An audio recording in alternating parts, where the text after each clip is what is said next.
తెలంగాణలో ఆయన senior leader. గత ఏడాది అనారోగ్యంతో మృతి చెందారు. దాంతో ఆయన విగ్రహాన్ని ఏర్పాటు చేసేందుకు ఏర్పాట్లు జరుగుతున్నాయి. ఆ దివంగత నేత కొడుకు ఎంపీ కావడంతో ఆ నేత విగ్రహం ఆవిష్కరించేందుకు ఏర్పాట్లు జరుగుతున్నాయి. ఇప్పుడు ఆ విగ్రహం చుట్టూ రాజకీయం మొదలైందా? విగ్రహ ఆవిష్కరణకు అధికార పార్టీ నేతలు దూరం కాబోతున్నారా?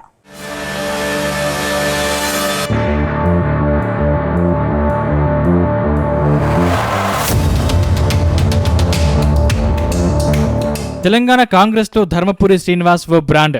షార్ట్కట్ లో డిఎస్ గా ఆయన మరింత ఫేమస్. 2004 ఎన్నికలకు ముందు కాంగ్రెస్ పార్టీ అధికారంలోకి రావడానికి టీపీసీసీ చీఫ్ గా ఉన్న డి శ్రీనివాస్ కారణమని కాంగ్రెస్ నేతలు చెప్తారు. అయితే ఇటీవల డిఎస్ అనారోగ్యంతో మరణించారు.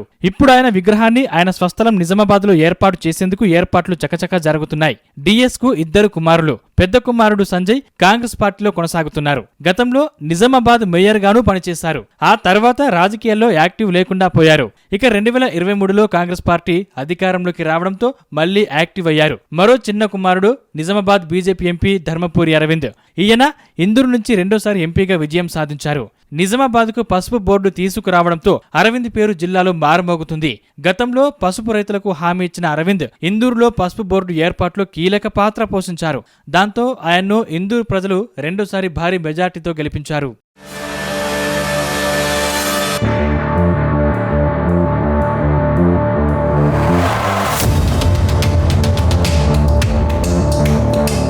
గతంలో ఇందూరు ప్రజలకిచ్చిన హామీని నిలబెట్టుకున్న బీజేపీ ఇప్పుడు పసుపు బోర్డును ప్రారంభించేందుకు రంగం సిద్ధమైంది. ఈ నెల 29న ఇందూరులో పసుపు బోర్డును కేంద్ర హోంశాఖ మంత్రి అమిత్ షా ప్రారంభించబోతున్నారు. ఈ సందర్భంగా నిజామాబాద్ ప్రాంత రైతులకు పసుపు బోర్డు బహుమతి అని అన్నారు కేంద్ర మంత్రి కిషన్ రెడ్డి. పసుపు బోర్డు కార్యాలయాన్ని కేంద్ర హోంమంత్రి అమిత్ షా ప్రారంభిస్తారని, ప్రారంభోత్సవాన్ని ఘనంగా నిర్వహిస్తామన్నారు.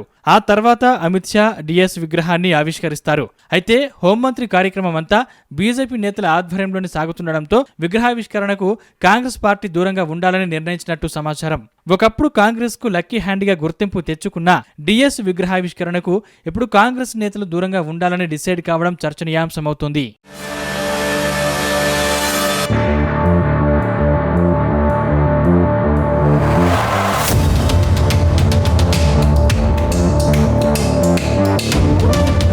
ఇక నిజామాబాద్ జిల్లా రాజకీయాల్లో ధర్మపురి శ్రీనివాస్ పాత్ర చాలా కీలకమనే చెప్పాలి. గతంలో మంత్రిగాను, కాంగ్రెస్ పార్టీకి రాష్ట్ర అధ్యక్షుడిగాను ఆయన సేవలందించారు.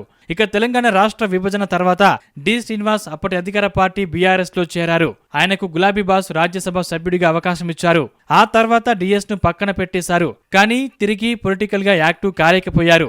తిరిగి 2023 ఎన్నికల్లో కాంగ్రెస్ పార్టీ అధికారంలోకి రావడంతో సొంత గూటికి చేరుకున్నారు.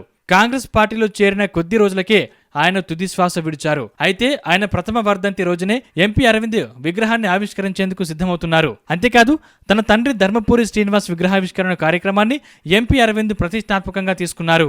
నిజామాబాద్ నడిబొడ్డున 13.5 అడుగుల ఎత్తులో కాంస్య విగ్రహాన్ని 42 లక్షల రూపాయలతో రెడీ చేయించారు. ఇప్పుడు ఈ విగ్రహావిష్కరణ కార్యక్రమం పక్కా బీజేపీ కార్యక్రమంలా మారిపోయింది. అందుకే కేంద్ర హోంశాఖ మంత్రి అమిత్ షా విగ్రహాన్ని ఆవిష్కరిస్తున్నారు. అందుకే విగ్రహావిష్కరణకు కాంగ్రెస్ నేతలు దూరంగా ఉంటున్నట్టు తెలుస్తోంది.